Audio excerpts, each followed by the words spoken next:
Hey, so what's up YouTube? I'm back at the end of week 3 roughly. If we have a look at the scoreboard in the newspaper, we are in 5th place. We were in 3rd, but we haven't been doing much, so we've fallen back 2 places. Also, the coalition I'm in is raised to the top, so that's good. It's raised to the top because the player that wasn't part of the coalition earlier joined the coalition, and then 2 players went inactive, so he's going to take over their land. I would do this myself, but my capital is too far away from this land. It would be hard to maintain a high level of morale. There's something that the neighboring and surrounding players can do very well because they're closer. So with that higher morale, they'll be able to make a lot more of the opportunities that can be had there. So when we left off, I was upgrading and working on building a new navy, well, a navy from scratch. And we're nearly done. We are waiting on, I think it's 3 more carriers to finish construction, and then we've got to build the aircraft to put on them. Yeah, so 3 more carriers, one of them's nearly done, and naval bombers. But once again, we're struggling with oil, so that is going to be a problem that we're going to have to address very soon. So this is what I like my naval layout to look like. I like 7 destroyers, as I was saying, 5 cruisers, 3 battleships, and 3 carriers. I also often send them out with 8 subs. Subs are for scouting, but this group stays together as much as I can, and I only split them when I have to. So if I'm being attacked, think I'm about to be attacked by subs, I'll send the destroyers, set up a little perimeter, and protect the main ships. One thing I like about carriers is they actually have really good defense, so it's not always a bad idea to draw in your enemy and let them attack, because the carriers have a lot of health and can deal a lot of damage. So over in the Middle East, things have quietened down. Yeah, this guy is scouting me a lot, so that's something to be concerned about and we need to keep an eye on. But it's not a major threat. He may be scouting, but he doesn't seem to have too many troops in the surrounding land. I've been patrolling up and down with the sub, and he really only has troops here from what I can see. I would send my planes in, but then I kind of reveal my hand almost, like, you know, he could be spying on me and he may already know what I've got, but as it stands, I'd rather keep these back here. So also at the same time, I've ran into a problem where during the fighting, the runway that was here, what was it? It was over here, has been destroyed. So my planes, I only just realized, are stuck. So I'm building new runways to bridge the gaps. So, like I've stated in the last couple episodes, having a good runway network is critical to victory. Your planes need to be able to move around and they need to be able to do it effectively. If we have a look at mine, a lot of mine are upgraded, level 2, level 1, like even all my level 1s are nearly all upgraded. These ones here are ones that I've just captured. So, from my understanding, although I'm not 100% on this, the higher the level, the faster your planes refuel. That also helps a lot. But it does cost a lot to upgrade them, so I generally keep mine around level 1 unless they're in cities, in which case I'll upgrade them to level 2 and 3 as need be. In terms of research, at the moment, I'm researching level 2 naval bombers and infantry. I've got level 2 tanks, and as soon as I can, we'll get level 3. But I'm all for upgrading and keeping my Air Force and Navy up to date. As I said last episode, defending the Mediterranean Sea is going to be a big priority. So at the moment I'm building 2 fleets of ships. One will patrol the Mediterranean, and the other will come out into the Atlantic Ocean over here.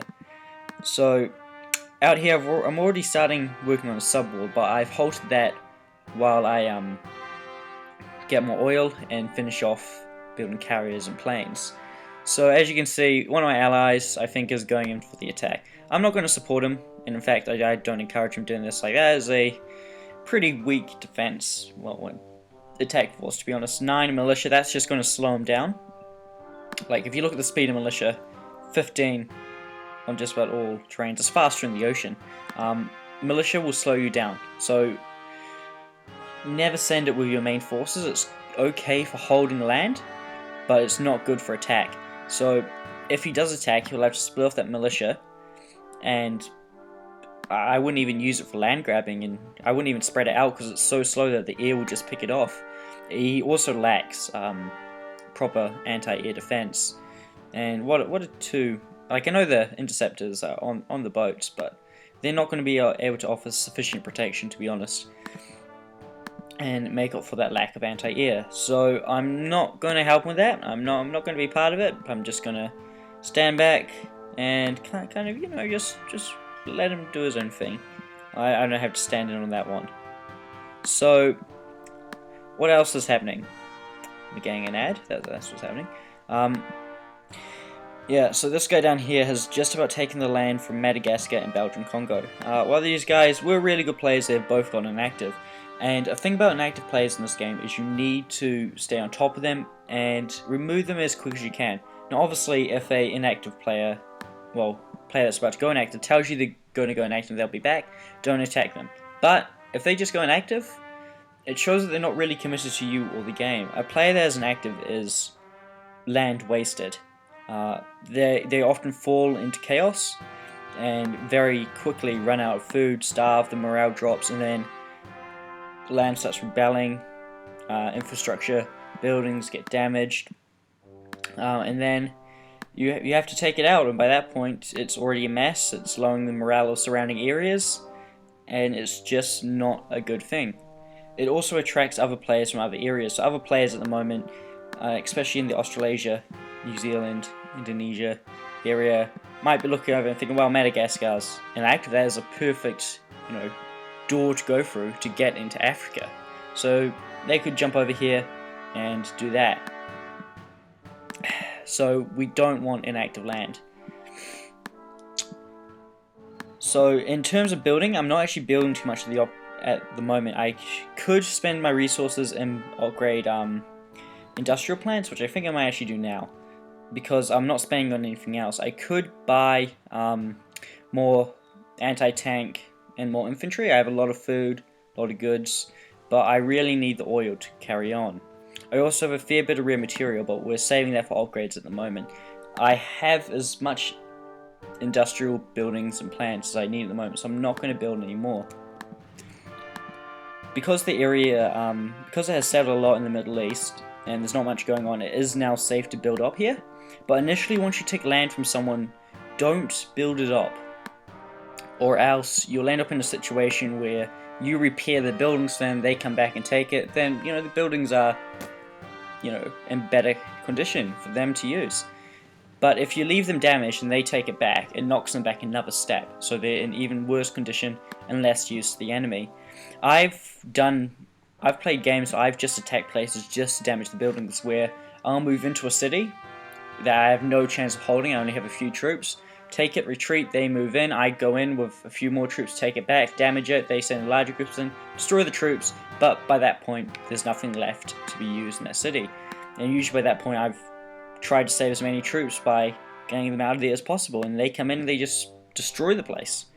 And that is often a very good way to damage someone's economy. I've done it quite often in a few other games. So along here you can see that I've started to build up fortifications. I've halted them at level 2 mostly, just to save resources. It's not too much of a dire situation. From my understanding, Germany just went inactive, so that's going to be another goal for me. We're going to move up into, I think this is Italy, right? Yeah. Up into Italy if we can get the opportunity, and try to get some land in Europe. Now, I'm pretty sure that England and the surrounding players will attack him, just like they did France. France went inactive and didn't want to, well, first of all, he didn't join the coalition, so they attacked him. So I'm pretty sure that England and his allies will not hesitate to attack him. So we're going to make the most of that, and when they're attacking him, we will jump in there. We'll try to get some land in Italy. Although, if asked not to, I won't go in, purely because people get very territorial in this game.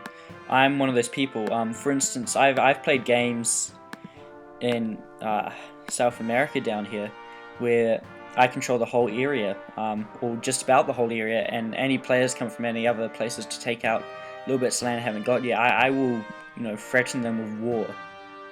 Because if they have a piece of land there, it can be quite threatening. You know, you then have to defend that area. Whether just defending a whole coastline is a lot easier, but if they have little bits of land, that's parts you don't control. So if they get territorial and say they don't want me in Europe, that's fair enough.